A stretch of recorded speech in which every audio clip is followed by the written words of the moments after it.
मुक्ताईनगर तालुक्यातील भोटा विविध कार्यकारी सहकारी सोसायटीच्या निवडणुकीत माजी मंत्री एकनाथराव खडसे यांच्या नेतृत्वाखालील राष्ट्रवादी काँग्रेस समर्थित पॅनलने दणदणीत विजय मिळवला। निकाल जाहीर होताच कार्यकर्ते, शेतकरी आणि ग्रामस्थांनी एकच जल्लोष करत विजयी उमेदवारांचे जल्लोषात स्वागत केले।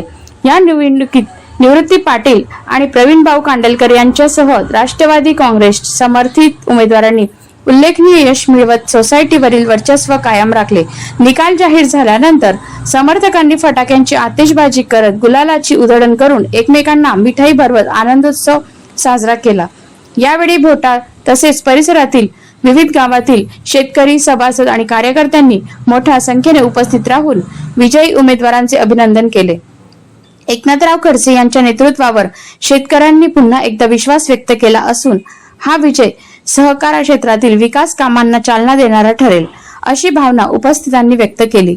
विजयानंतर बोलताना विजयी प्रतिनिधींनी सोसायटीच्या माध्यमातून शेतकरी हिताचे निर्णय, पारदर्शक कारभार, सभासदांना वेळेवर कर्ज पुरवठा, शेतीपूरक सुविधा आणि विकासाभिमुख उपक्रमांना प्राधान्य देण्याचा निर्धार व्यक्त केला। सोसायटीचा कारभार सर्व सभासदांचा विश्वास संपादन करणारा आणि शेतकऱ्यांच्या हिताचा राहील, अशी ग्वाहीही त्यांनी दिली आहे। या विजयामुळे मुक्ताईनगर तालुक्यातील राष्ट्रवादी काँग्रेसच्या कार्यकर्त्यांमध्ये उत्साहाचे वातावरण निर्माण झाले असून सहकार क्षेत्रातील हा विजय राजकीय दृष्ट्याही महत्त्वाचा मानला जात आहे। विनायक झालटे यांचा रिपोर्ट, न्यूज मराठी, कोऱ्हाडा, मुक्ताईनगर।